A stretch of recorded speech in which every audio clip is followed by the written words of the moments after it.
Bismillahirrahmanirrahim. Assalamualaikum warahmatullahi wabarakatuh. Alhamdulillah, thumma alhamdulillah wa syukurillah wa salatu wassalamu ala rasulillah wa ala alihi wa sahbihi wa man tabi'ahu ila yaumiddin, amma ba'd. Ibu-ibu dan bapak sekalian yang dimuliakan Allah Subhanahu wa ta'ala, marilah kita membuka pengajian kita dengan memohon agar diberikan berkah. Semoga kita dibukakan pintu-pintu rahasianya melalui pengajian kita ini. Ala hadhihi niyyah al-Fatihah. A'udzu billahi minasyaitonir rajim. Bismillahirrahmanirrahim. Alhamdulillahirabbil alamin arrahmanir rahim maliki yaumiddin. Iyyaka na'budu wa iyyaka nasta'in ihdinas siratal mustaqim siratal ladzina an'amta 'alaihim ghairil maghdubi 'alaihim waladdallin amin. Ibu bapak sekalian, husnul khatimah kita pada malam ini, kita akan sedikit masuk ke bagian tasawufnya karena permintaan ibu-ibu. Mungkin sesekali kita mengapresiasikan khususnya ibu-ibu, bapak-bapak yang tidak sempat ke malam Jumatan kita. Jadi hakikat sholat kita sudah makna syariah, tariqah dan hakikat azan. Hari ini kita akan melihat bagaimana keutamaan sholat di mata para sufi. Seperti yang pernah kita bahas pada pertemuan kita beberapa minggu yang lalu, sholat itu kita bisa menghubungkannya dengan al-istiqaqul kabir dari kata wasalah. Ada wasalah sampai atau menyambung, wasalah menyampaikan, wasil tetap berfungsi, ittasala berkelanjutan, silah perhubungan, waslun tanda terima atau resinya, wusl pertalian atau perhubungan, wasilah keakraban atau perkumpulan, wusul suka atau banyak memberi, wasil menyambung, ausal persediaan, mausil tempat pengembangan, muwasil perhubungan. 13 kosakata ini kita bisa hubungkan dengan salat yang kita gunakan, yang kita lakukan selama ini. Apakah salat kita itu sudah nyangkut atau belum? Kalau belum, berarti ada sesuatu yang belum intensif kita lakukan. Karena itu pada malam ini Bapak Ibu sekalian, kita akan masuk ke tingkatan-tingkatan kualitas salat. Jadi salat itu seperti kata Rasulullah, ada 2 orang umatku mendirikan salat, ruku dan sujudnya sama, namun perbedaan kualitas antara keduanya, antara bumi dan langit. Penampilan fisiknya sama tuh ruku sujud, tapi ada yang salatnya tingkatannya di bumi, ada yang sampai ke langit. Yang membedakan salat mereka ialah tingkat kualitas zikir. Nah, aqimis salata inna salata tanha 'anil fahsya'i wal munkar. Ukuran sosialnya kalau salat itu belum mampu menghilangkan, belum mampu mencegah kita terhadap dosa dan maksiat, berarti salat kita itu belum nyantol di langit. Karena itu ada hijab-hijab yang perlu kita bersihkan. Nah, sekarang kita masuk pada malam ini rahasia takbir, Bapak Ibu. Rahasia takbir, apa yang dimaksud takbir di sini? Takbir ihram maksudnya. Takbir ihram menyimpan banyak rahasia. Selama ini mungkin kita takbir, ya kan Bapak Ibu. Tapi cara kita takbir seperti apa dan bagaimana? Nah, insya Allah Kita akan melanjutkan. Takbir ihram menyimpan banyak rahasia, di antara rahasia itu ialah Mi'raj. Nanti kita akan bahas ada 10 tingkatan atau ada 10 rahasia di balik takbir ihram itu.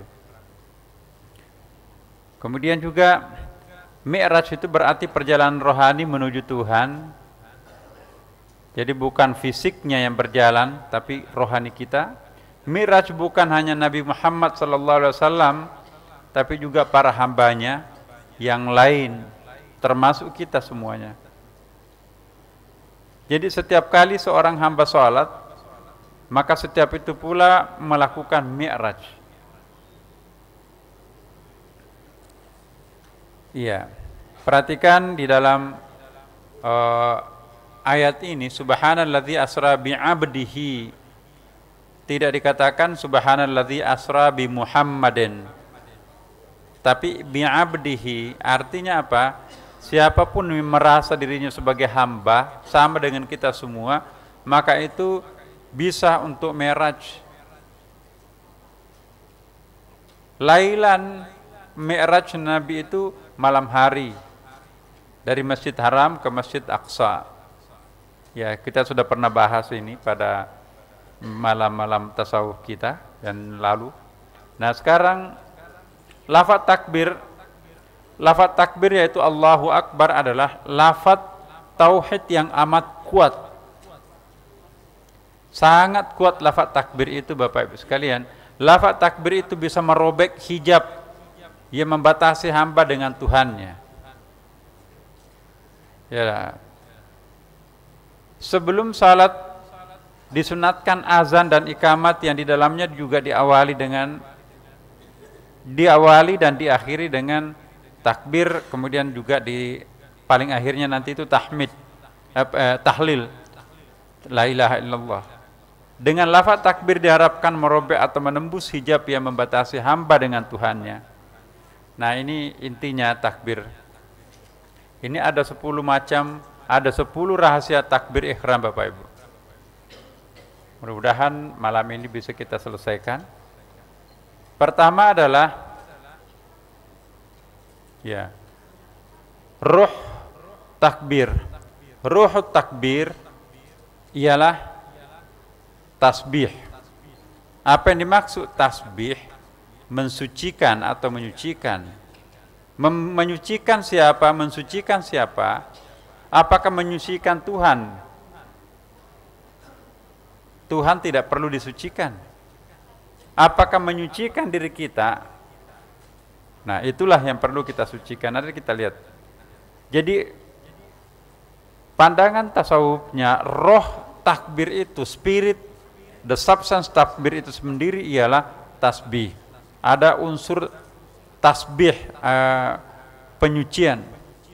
At-tasbih sesungguhnya adalah penyucian diri kita dari firasat, khayalan, bayangan, dan pikiran kita tentang Allah Subhanahu wa ta'ala. Karena sehebat apapun dan sebesar apapun gambaran Tuhan di dalam benak kita, di dalam pikiran kita, pasti Allah Subhanahu wa ta'ala jauh lebih maha tinggi dan maha hebat dari sekedar apa yang bisa dibayangkan oleh benak kita, oleh pikiran kita itu. Itulah yang harus ditasbihkan, dibersihkan. Biasanya kan kalau kita salat, Bapak Ibu, kita ingin mendefinisikan Allah. Yang akan aku sembah sekarang ini adalah Allah. Allah yang seperti apa dalam pikiran kita? Allah maha besar, Allah maha hebat, Allah maha agung, Allah maha pencinta, Allah yang segala-galanya. Kehebatan Allah jauh lebih hebat daripada apa yang singgah di benak kita pada saat itu. Nah, makanya itu takbir itu untuk membersihkan seluruh anggapan dan asumsi kita tentang Tuhan selama ini. Pokoknya Allah maha besar, sebesar apa. Nah, itu menyamakan Tuhan dengan makhluknya. Jadi at-tasbih di sini ialah berusaha untuk membersihkan seluruh asumsi dan anggapan kita tentang Tuhan, karena kita yakin bahwa kenyataan Tuhan itu jauh lebih hebat daripada sekedar yang kita bisa tangkap melalui pancain benak kita itu sendiri. Ya. Maka itu satu, fungsi takbir itu Allahu Akbar membersihkan seluruh asumsi kita. Bahkan mohon maaf Ibu Bapak, termasuk membersihkan sedikit keraguan. Seringkali orang itu ada keraguan, ada enggak sih Allah? Saya setengah mati sholat Senin Kamis, tapi hidupnya miskin kere seperti ini. Tetangga saya enggak pernah sholat, langganan dosa besar, konglomerat. Nah, pada saat itu muncul keraguan, apalagi kalau kita sering ditimpa musibah. Mulai timbul keraguan akan adanya Allah Subhanahu wa taala. Nah, inilah fungsi takbir untuk mengokohkan kembali, membersihkan asumsi-asumsi yang keliru di dalam benak kita. Jadi satu fungsi takbir. Begitu kita takbir Allahu Akbar, maka semoga Allah membersihkan seluruh asumsi-asumsi keliru itu di dalam benak kita. Sampai di sini bisa difahami Bu ya. Jadi Bapak, bukan membersihkan Allah, Allah sudah maha bersih. Yang harus dibersihkan itu ialah diri kita. Melalui apa pembersihannya? Allahu Akbar. Begitu kita mengatakan Allahu Akbar, keraguan tinggalkan. Ya. Gambaran-gambaran Tuhan di dalam benak kita, pasti itu bukan Tuhan. Itu ciptaan imajinasi kita sendiri, tinggalkan. Allahu Akbar, dialah yang maha besar, seperti apa besarnya, seperti apa hebatnya, dialah yang maha tahu. Yang penting jauh lebih hebat dan lebih besar, melampaui kehebatan yang singgah di dalam benak kita. Itu satu. Yang kedua, takbir ihram menembus lapis-lapis hijab diri kita dengan Tuhan. Kita sudah tahu apa artinya hijab kan Bapak Ibu. Hijab itu artinya pembatas. Bisa dalam bentuk tembok, bisa dalam bentuk kain, sehingga kita terhijab, tersembunyi ya oleh sesuatu dengan Tuhan. Jadi saya ingin mengingatkan dan sekaligus meluruskan di sini Ibu Bapak. Seringkali orang mengatakan, oh Allah terhijab, nggak bisa kita temukan, nggak bisa dekat karena Allah terhijab. Saya ingin menegaskan Allah Subhanahu wa taala tidak pernah terhijab. Hijab itu artinya kelambu. Ada enggak kelambu yang bisa membungkus Allahu Akbar? Enggak ada. Selimut apa yang bisa membungkus Tuhan? Jadi selimut itu, hijab itu bukan Tuhan sebetulnya. Kita yang terselimuti oleh kegelapan dosa kita itu sendiri. Jadi hijab-hijab itu seperti kata Rasulullah sallallahu alaihi wasallam, setiap orang itu standar hijabnya itu 20.000. Nah, salat kita belum tentu membuka satu tabir. Kalau 20.000 berapa tahun kita akan menyingkap itu? Kalaupun salatnya khusyuk. Jadi kalau bukan kemaha-pemurahan Allah, nggak mungkin membuka tabir itu. Makanya itu takbir ini Bapak Ibu, alhamdulillah kita bisa melanjutkan pengajian kita ini dengan membahas takbir ini. Takbir ihram menembus lapis-lapis hijab dari kita, hijab diri kita dengan Tuhan. Hijab ialah dinding atau tembok yang menghalangi kita untuk mencapai jarak lebih dekat dengan Allah Subhanahu wa taala. Ya, tadinya kita akan lebih dekat, enggak bisa, ada tembok, kamu batasnya sampai di situ. Kamu bukan VIP, ya. Tapi ini kan VIP, oke, masuk. Tapi enggak bisa, itu ada VVIP, ada VVVIP dan seterusnya. Ada RSSSSS gitu. Jadi sebelum takbir ihram dianjurkan kita untuk betul-betul fokus dan berkonsentrasi kepada Allah Subhanahu wa taala. Diusahakan tidak boleh ada sesuatu apapun selain Allah di dalam benak kita. Jadi kalau kita masih ingat suami, masih ingat istri, kita masih ingat mobil, sandal, sepatu, nanti ada yang ngambil, anak, janji dan sebagainya, selama itu masih ada, kita nggak mungkin bisa memperoleh kualitas takbir yang baik. Maka itu kita takbir kita itu mengangkat kedua tangan kita seraya keduanya menghadap ke kiblat. Jadi cara takbir kita begini Bapak Ibu, menghadap ke kiblat ini, kedua telapak tangan ini. Ada orang yang begini, telapak tangan kita menghadap ke kiblat, ya, kemudian ibu jari ini setara dengan lubang telinga, Allahu Akbar, semua menghadap ke kiblat. Ya, perempuan kan pakai muknah. Jadi yang paling penting sebetulnya menghadap ke kiblat itu. Laki-laki bisa naik ke atas begini. Ya. Jadi pada saat kita takbir ihram, mengangkat kedua tangan kita seraya keduanya menghadap ke kiblat. Allahu Akbar. Jadi jangan begini. Jangan begini. Menghadap ke kiblat, muka, kedua telapak tangan, dada dan seluruhnya menghadap ke kiblat. Itu simbolik.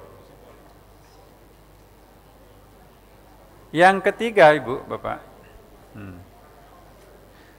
Sebelum takbiratul ihram, biasanya kita dianjurkan untuk membaca dan menghayati ucapan Ilahi anta maqsudi wa ridaka matlubi, ya, a'tini mahabbataka wa ma'rifataka. Wahai Tuhanku, hanya Engkau yang menjadi tujuanku dan hanya ridhamu yang menjadi harapanku. Anugerahkanlah mahabbah, rasa cinta yang sangat dalam, dan ma'rifah, pengetahuan yang sangat dalam juga. Nah itu pernah kita bahas di Tadabbur Alam kan Ibu. Ilahi anta maksudi wa ridhaka matlubi a'tini mahabbata wa ma'rifat. Ketika kita sedang takbir, pengucapan lafaz Allahu Akbar minimum diperdengarkan kepada diri kita sendiri. Kalau menjadi imam diperdengarkan kepada seluruh jamaah. Jadi jangan imam bisik-bisik Allah. Kapan mulainya salatnya? Jangan-jangan orang sudah mau ruku, imamnya sudah mau ruku, belakangan makmumnya belum takbir, nunggu Allahu Akbar nggak kedengeran. Ya. Pengucapan takbir ihram itu diusahakan tidak terlalu pendek dan tidak terlalu panjang. Apa rahasianya di situ, Ibu? Karena hakikatnya niat itu terletak pada takbir itu sendiri.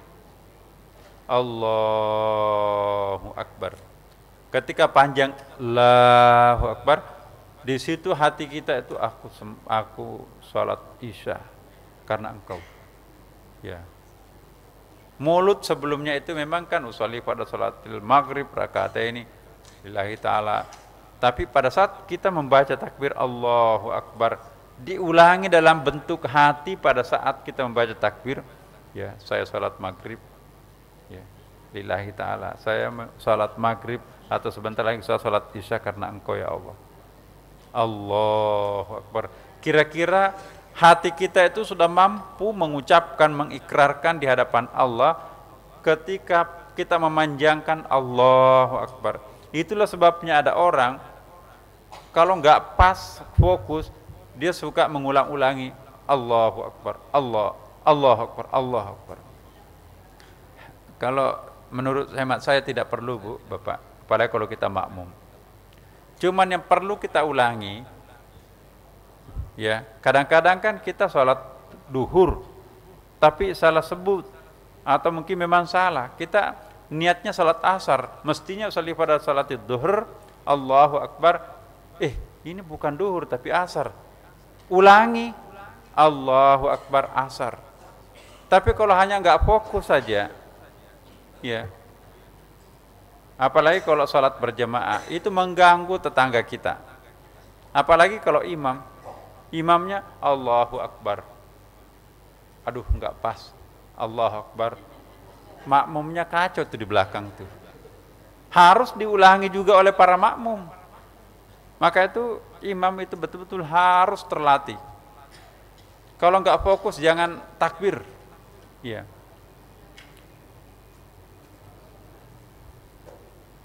Kemudian 3, takbir merobek dan menembus hijab-hijab kegelapan zulmani dan hijab-hijab cahaya atau nurani. Saya pernah menyampaikan kan Ibu, malam Jumatan kita ada 2 macam hijab. Ada yang disebut dengan hijab zulmi, ada hijab nurani. Apa perbedaannya?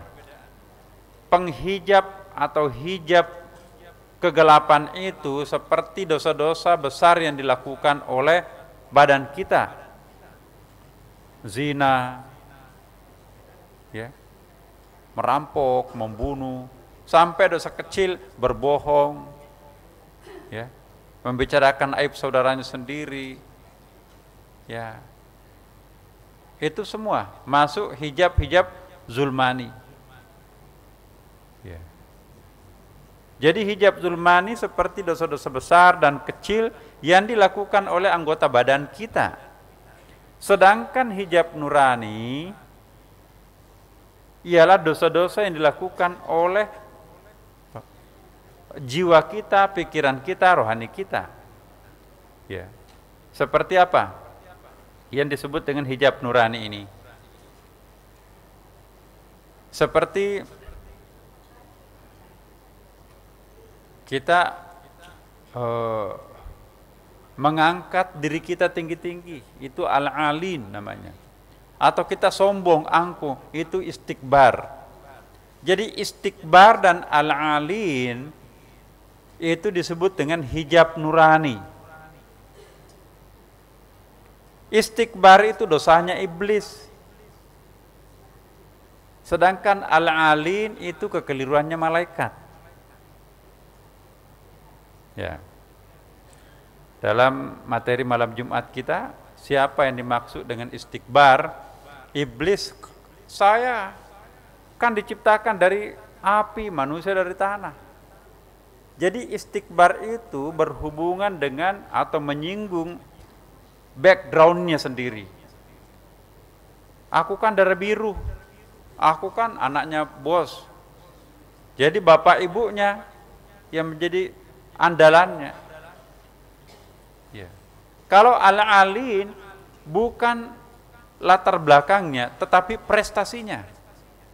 Dia nggak bisa membanggakan bapaknya, ibunya dan sebagainya, tapi prestasi yang dibanggakan. Itu disebut al-alin.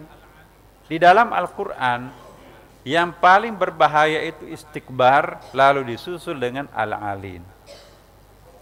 Ya. Jadi dosanya malaikat itu, dosanya iblis itu karena istikbar.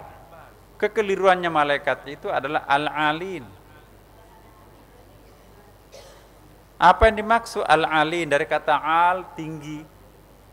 Jadi ketika malaikat itu mempertanyakan kebijakan Tuhan, ataj'alu fiha may yufsidu fiha, kenapa engkau akan menciptakan manusia, bukankah manusia nanti itu akan membuat kerusakan dan menyebabkan pertumpahan darah? Jadi menginterupsi Tuhan. Dan yang paling enggak enak menurut Ibnu Arabi, ya bukan menurut saya, menurut Ibnu Arabi, malaikat juga itu melakukan kesalahan sebetulnya.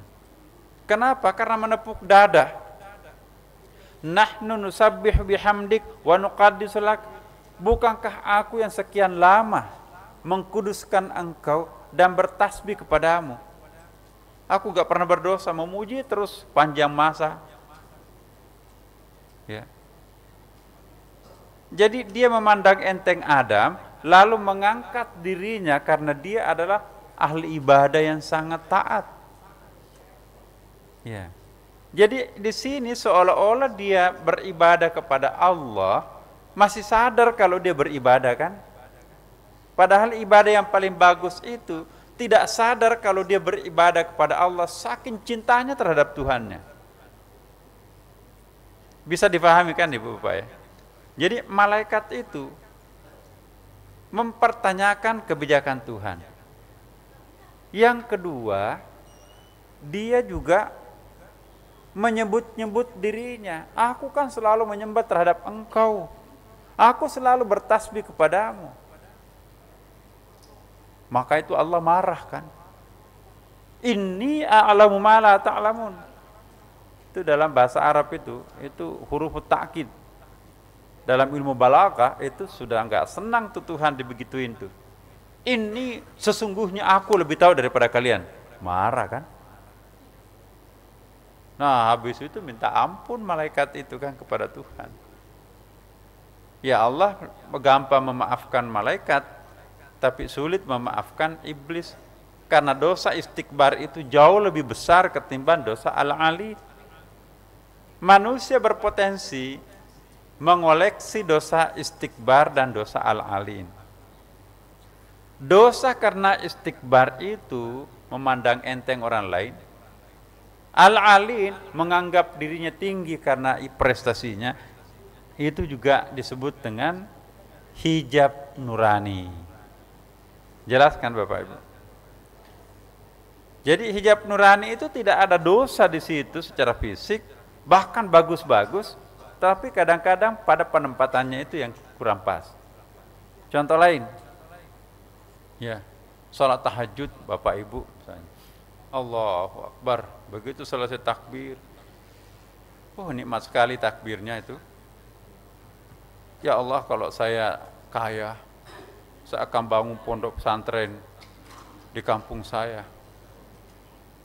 Saya akan bangun masjid 3 lantai, basementnya menghemat lahan, tempat parkir. Kemudian basement satunya itu bisa tempat perkawinan, pesta, bisa membiayai operasional masjid. Nah, nanti lantai 3-nya itu kayak Sunda Kelapa, ini dipakai main masjidnya, inti masjidnya. Oh, mungkin juga saya akan taruh balkon supaya nanti kan bisa kalau ada acara-acara tertentu bisa, ya. Nanti kan saya buka cabang juga kemana-mana supaya amal saya banyak. Terus lupa ruku Bapak Ibu sekalian. Iya. Lupa rukunya tuh. Apa yang difikirkan itu kan kebajikan kan? Membangun masjid. Jelek nggak itu membangun masjid? Bagus. Membangun pondok pesantren, bagus nggak itu? Bagus. Persoalannya dia sedang salat, inna solati wa nusuki wa mahyaya wa mamati, bukan untuk membangun pesantren tapi untuk lillahi ta'ala. Jadi itu contoh hijab nurani Bapak Ibu. Hati-hati, orang lebih gampang lulus terhadap hijab gelap zulmi ketimbang hijab nurani. Ya. Jebakan para sufi bukan lagi pada hijab kegelapan, tapi hijab atas tuh. Maka itu hati-hati kita. Nggak boleh kita, harus ada pengendalian diri. Ya. Jadi jangan dikira bahwa udah. Iya, baru 3. Kita dengarkan suara azan dulu Bapak Ibu sekalian.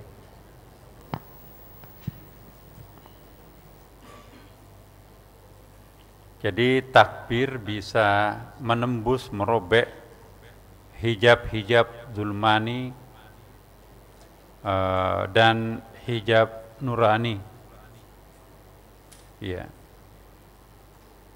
Takbir ihram termasuk lafaz-lafaz takbir yang diucapkan di dalam azan dan iqamat tentunya dapat merobek dan menembus hijab-hijab zulmi dan hijab-hijab nurani. Semakin sering kita bertakbir, maka semakin terbebas kita dari hijab yang membatasi diri kita dengan Tuhan. Kalau ada orang nggak pernah takbir,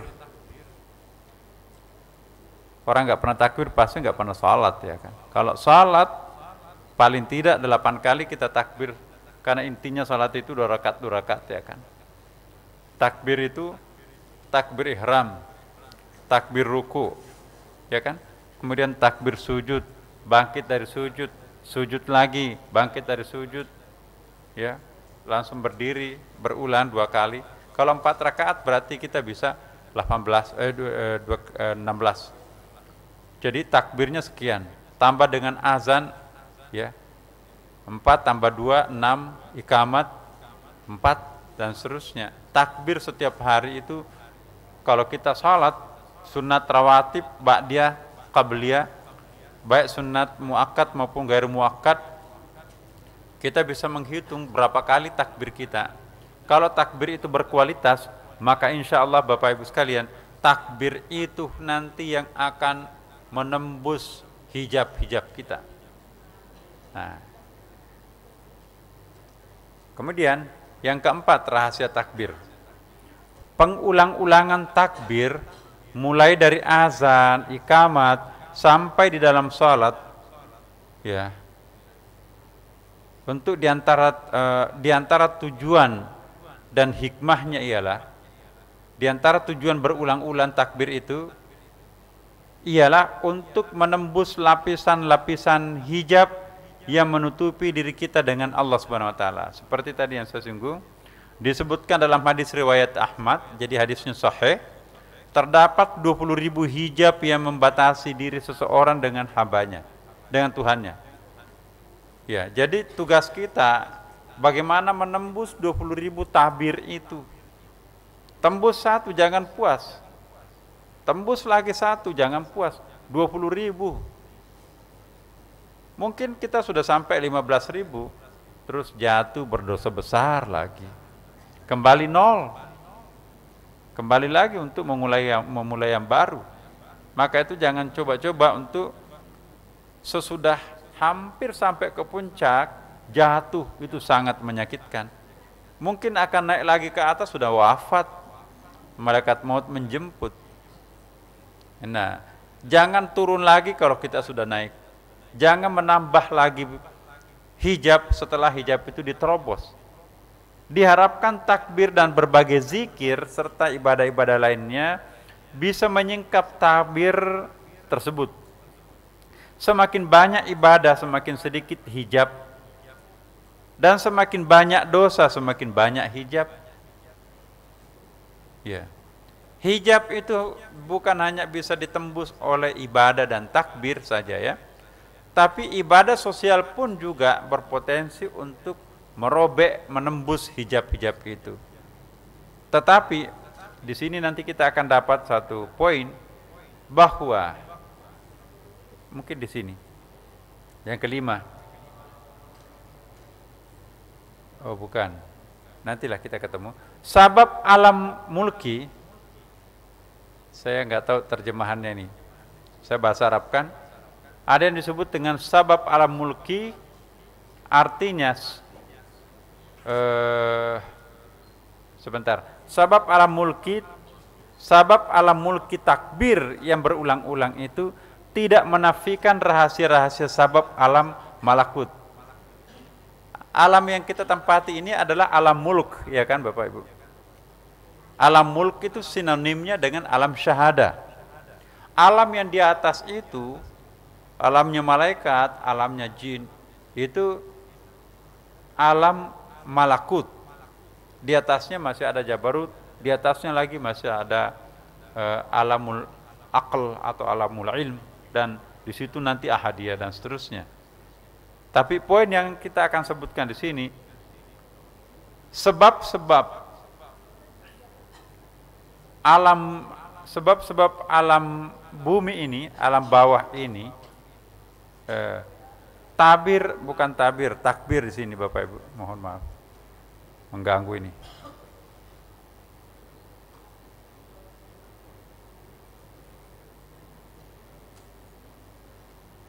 Ya. Sebab alam mulki takbir yang berulang-ulang, dengan kata lain, takbir yang berulang-ulang sebab alam mulkinya itu tidak menafikan rahasia-rahasia sebab alam malakut. Penjelasannya begini. Jadi hikmah dan rahasia ibadah seseorang hamba, saya ulangi, hikmah dan rahasia ibadah seorang hamba selain dijelaskan di muka bumi ini, di alam bumi ini, masih ada juga rahasia di langit. Ya. Keutamaan ibadah yang kita lakukan di sini dijanjikan oleh Allah seperti banyak ya kan. Di hadis Nabi juga disebutkan pahalanya orang sholat jamaah 27 kali. Itu namanya sabab mulki. Tapi keistimewaan atau bonus lain juga masih tersimpan lagi di atas. Itu disebut alam mulki. Jadi rahasia-rahasia sabab alam mulki, takbir yang berulang-ulang itu tidak mengurangi jatah dan bonus yang ada di langit. Bisa dimengerti? Ini bahasa Arabnya susah. Janji-janji Allah di bumi ini tidak akan mengurangi janji-janjinya di langit. Kira-kira begitu maksudnya. Jadi takbiratul ihram ini itu sedemikian istimewanya, tetapi tidak akan mengurangi lagi keistimewaan yang ada dijanjikan Tuhan di langit. Itu yang dimaksudkan. Suara-suara takbir itu bisa membelah langit, sehingga para malaikat menyambut dan mendoakan orang-orang yang melantunkan suara takbir. Ingat ketika Rasulullah SAW itu naik ke puncak Mi'raj, dikawal oleh dikawal oleh Jibril. Ya, Jibril juga Iblis juga mau naik, tapi nggak bisa, ngawal-ngawal aja, tapi nggak bisa. Akhirnya Jibril pada waktu naik ke atas itu setiap kali menembus langit, langit pertama, langit kedua, 3, 4, 5 sampai ke 7, itu dibuka pintu langit itu dengan takbir, Allahu Akbar. Terbuka pintu itu, di situ dijemput oleh para malaikat, dijemput Nabi di situ. Ada langit berikutnya lagi, ya, Allahu Akbar, terbuka langit itu. Naiklah Jibril bersama Rasulullah ke atas. Langit ketiga Allahu Akbar, naik lagi ke atas.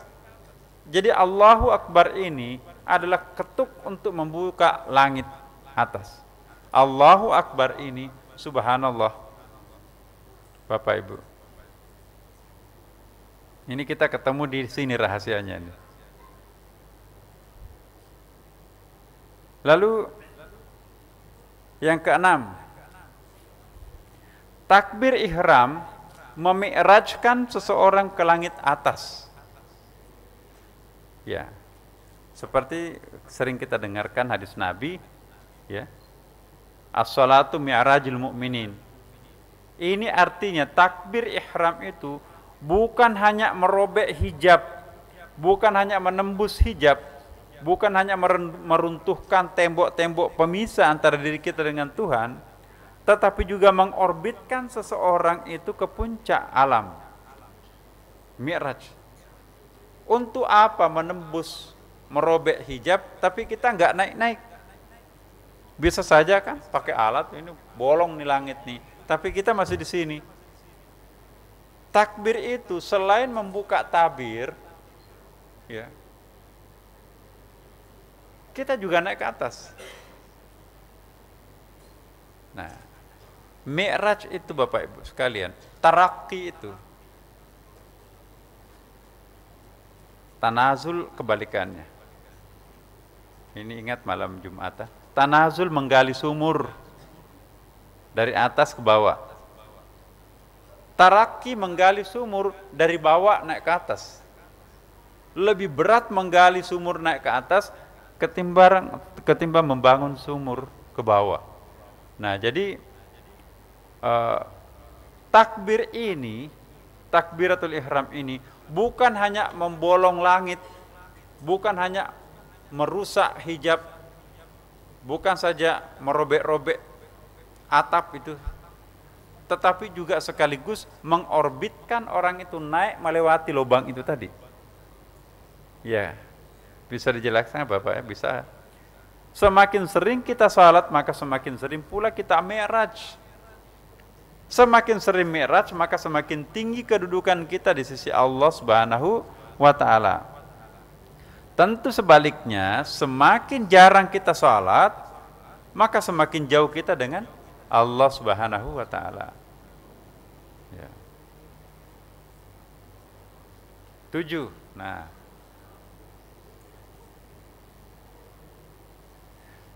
keutamaan takbir bukan hanya mi'raj, jadi bukan hanya naik ke atas, tetapi masih banyak keutamaan lainnya.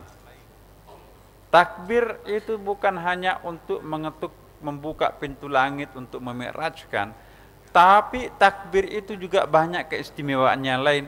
Di antara keutamaan itu ialah rangkaian takbir itu sendiri, mulai dari wudu, azan dan iqamat sampai takbir, takbir ruku, takbir sujud, itu kan partnernya semuanya, koleganya takbir.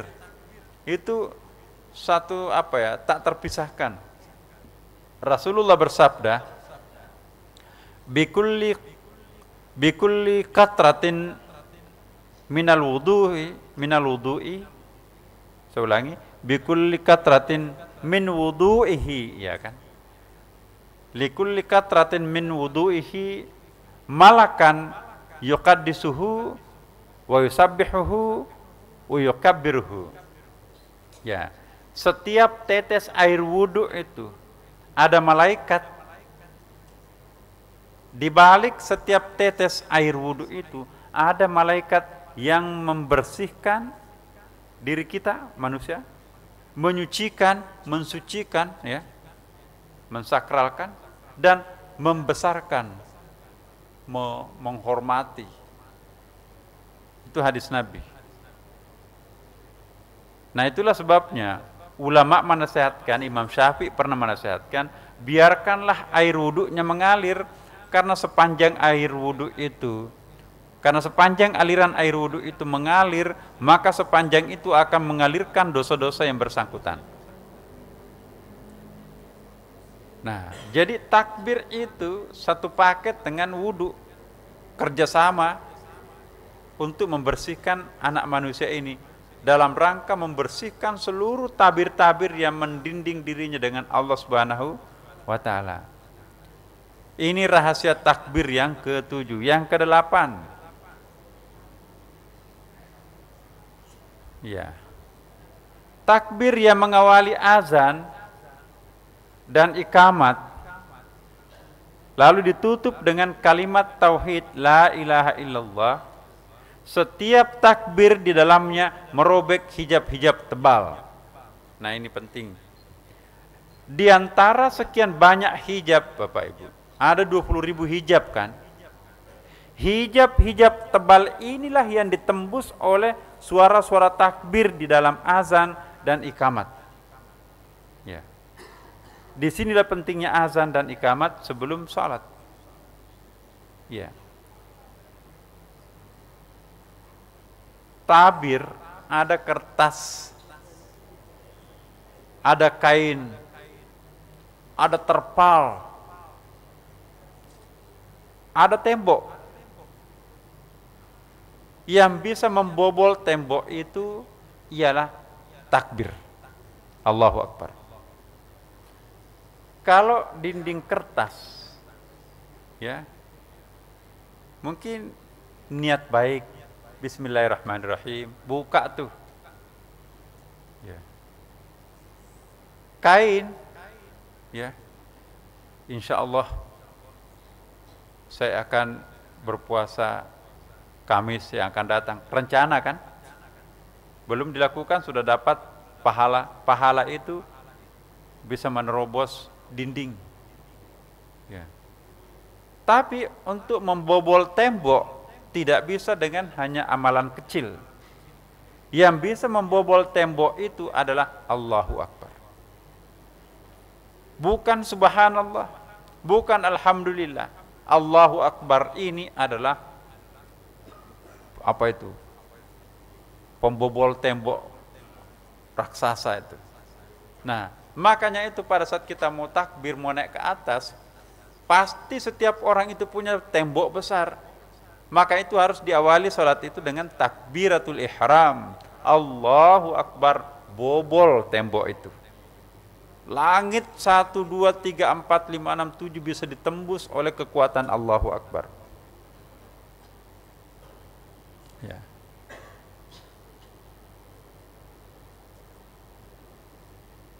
Kemudian di antara sekian banyak hijab terdapat beberapa di antaranya hijab tebal.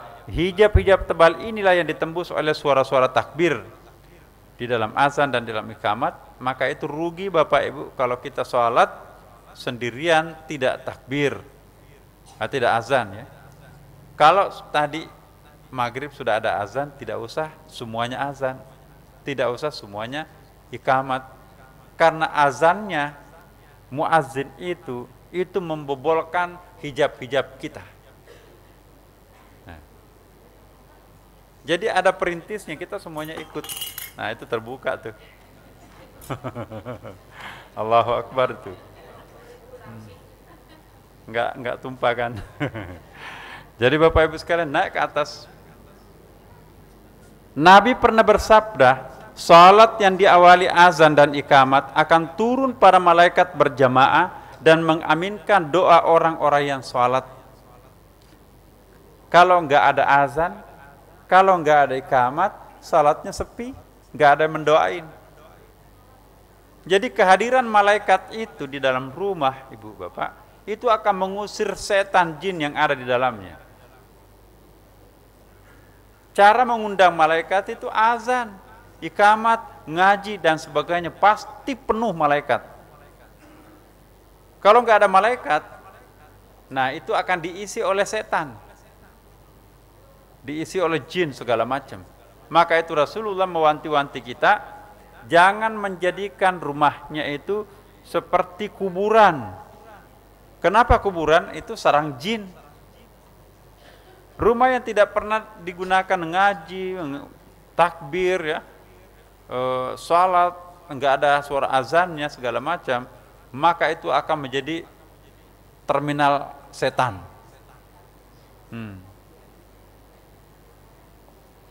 Setan itu kata Rasulullah paling suka di tempat-tempat yang lembab. Makanya itu ada doanya kalau masuk di WC.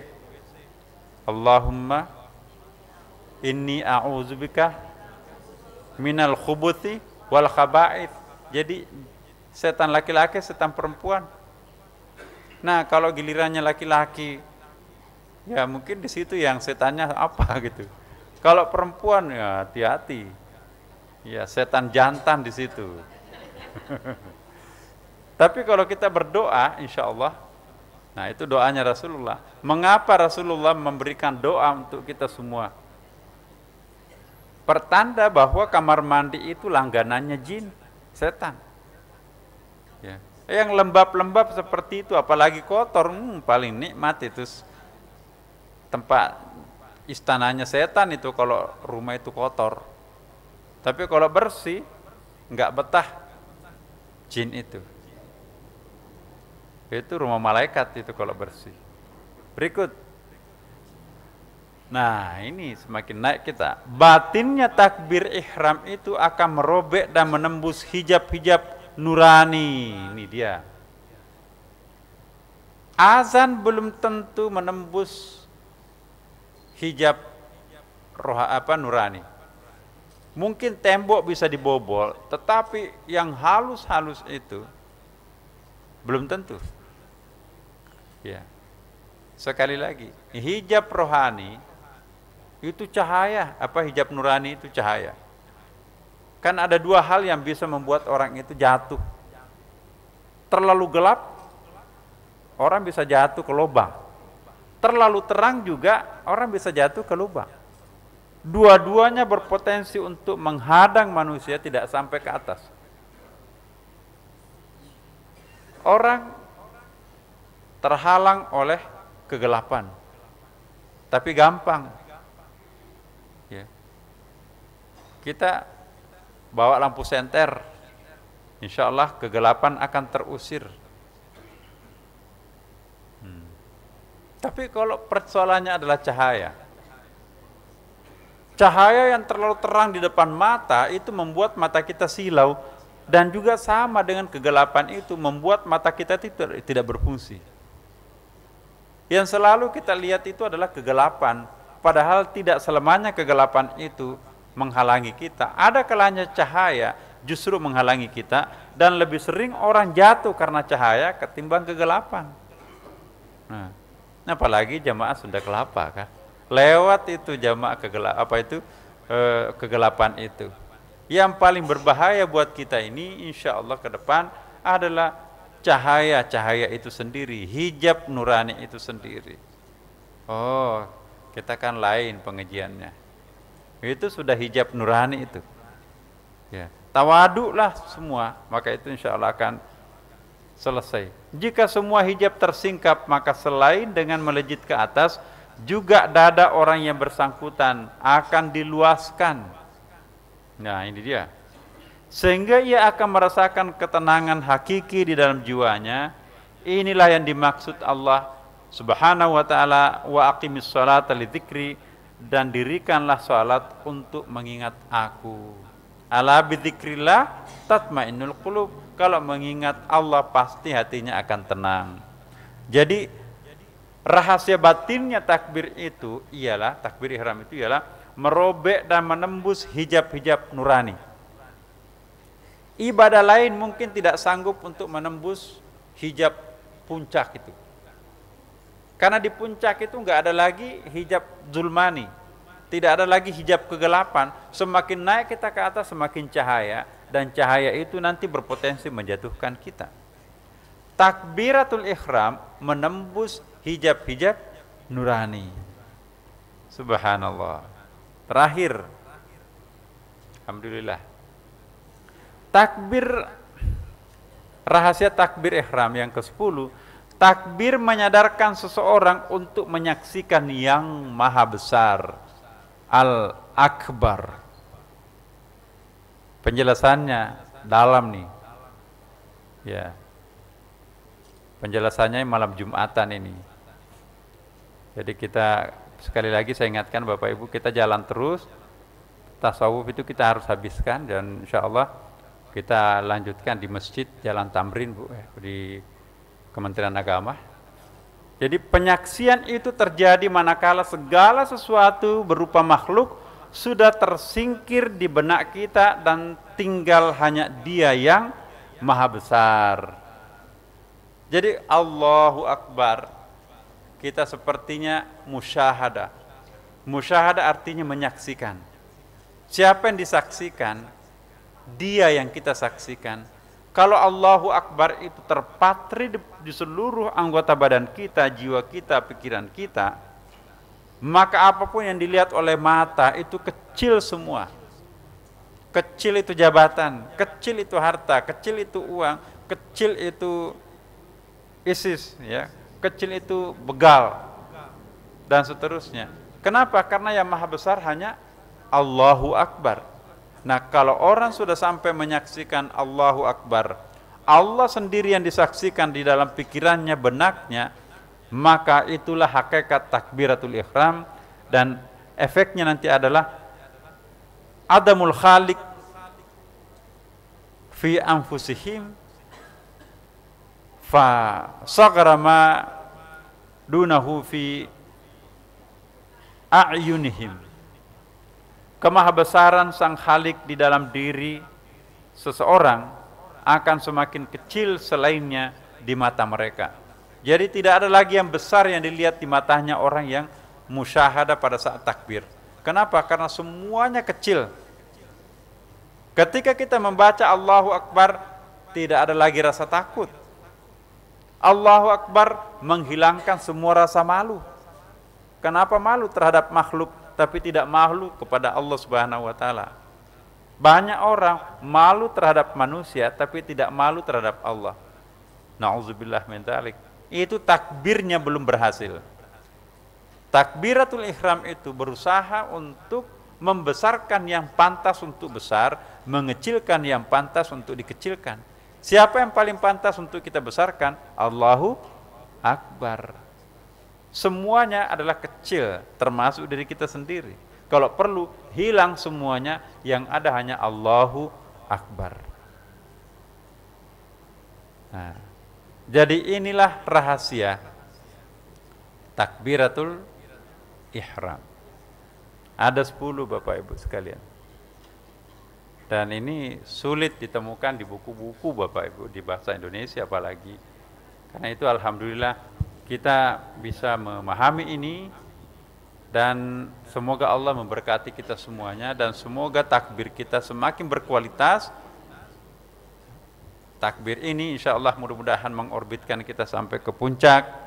Takbir ini juga menambah kesadaran diri kita, sehingga kita memandang kecil semuanya selain Allah yang maha besar. Dan dengan demikian, poin 9, hati kita akan menjadi lapang, dan tidak ada lagi benci kepada siapapun, dan tidak pernah melihat sesuatu yang buruk lagi. Karena kalau orang sudah naik ke atas, maka dia akan melihat semuanya sama sebetulnya. Jadi sepanjang kita masih mencelah orang, mencegah yang lainnya, kemudian kita memburuk-burukkan orang lain, berarti kita masih di bawah. Semakin tinggi mi'raj seseorang, maka semakin tidak mau memandang enteng orang lain, dia semakin tidak mau mengecilkan orang lain, dan dia harus menghargai mereka. Kenapa? Karena di mata Allah belum tentu orang besar itu besar di mata Allah, belum tentu orang kecil di dunia itu kecil di mata Allah. Allah lah yang maha tahu. Karena itu semoga Allah dengan rahasia takbir yang kita pahami sampai 10 tadi ini, insya Allah mudah-mudahan kita melakukan perubahan pada saat kita takbir. Ingat Bapak Ibu, sebelum kita takbir, baca ilahi anta maksudi waridhaka matlubi a'tini mahabbataka wa ma'rifataka. Hafal. Ibu-ibu lebih banyak hafal rupanya ya. Ya, saya ulangi sekali lagi mengingatkan Bapak Ibu, ada di tadabbur alam kita, masih ingat itu kan? Ilahi anta maksudi waridhaka matlubi a'tini mahabbatak wa ma'rifat. Ya, baru Allahu Akbar. Kalau mau lebih sempurna lagi Ibu, baca ta'awuz qul a'udzu birabbin nas, malikin nas, ilahin nas, min syarril waswasil khannas, allazi yuwaswisu fi sudurin nas, minal jinnati wan nas. Ilahi anta maksudi waridhaka matlubi a'tini mahabbataka wa ma'rifat. Tambah lagi asyhadu an la ilaha illallah wa asyhadu anna muhammadar rasulullah. Allahu Akbar. Kalau mau tambah lagi, bismillahirrahmanirrahim, Allahu Akbar. Ya, jangan terlalu panjang, nanti makmumnya menunggu itu. Nah, kalau salat sendiri, fahamlah. Demikian Bapak Ibu sekalian, semoga ada manfaatnya, semoga ada berkahnya untuk kita semuanya. Dan jangan lupa insya Allah yang mau ikut pengajian lanjutan di tasawuf kita lanjutkan tetap terus di masjid di Tamrin. Assalamualaikum warahmatullahi wabarakatuh.